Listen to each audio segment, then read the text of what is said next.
با درود خدمت همزبانان عزیزم در کشور تاجیکستان. جواد هستم از شهر جنگل، استان خراسان رضوی، کشور ایران.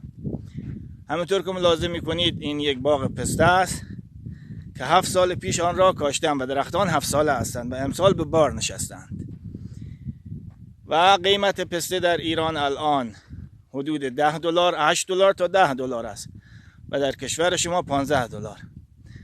پسته یک محصول بسیار استراتژیک است، محصولی است که برای سالهای کم آبی بسیار مناسب است. یعنی هر 15 روز 20 روز یک بار آب میخواهد. هر 20 روز یک بار که آب بدهید کافی است. 20 روز 25 روز بستگی دارد به منطقه‌ای که شما زندگی میکنید.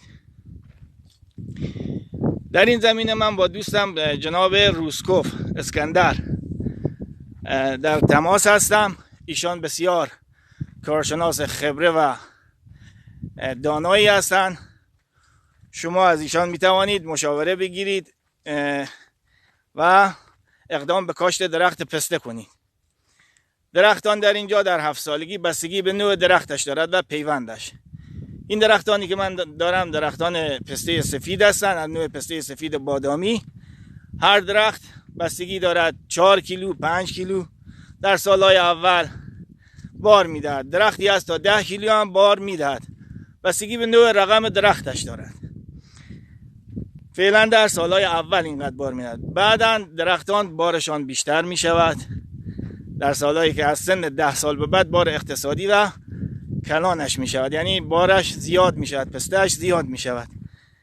و در سن 15 سالگی تا 20 سالگی هر درختی تا 100 کیلو بار تر میدهد. درخت از سن 30 سال به بالا که برود تا 300 کیلو پسته تر به شما تحویل میدهد و این بسیار برای نسل آینده شما خوب است.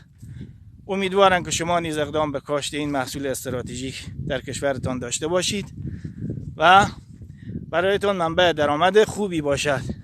با آرزوی کامیابی و موفقیت برای شما کشاورزان عزیز همزبان خودم در کشور تاجیکستان، شما را به خدای بزرگ می سپارم و برایتان آرزوی موفقیت دارم.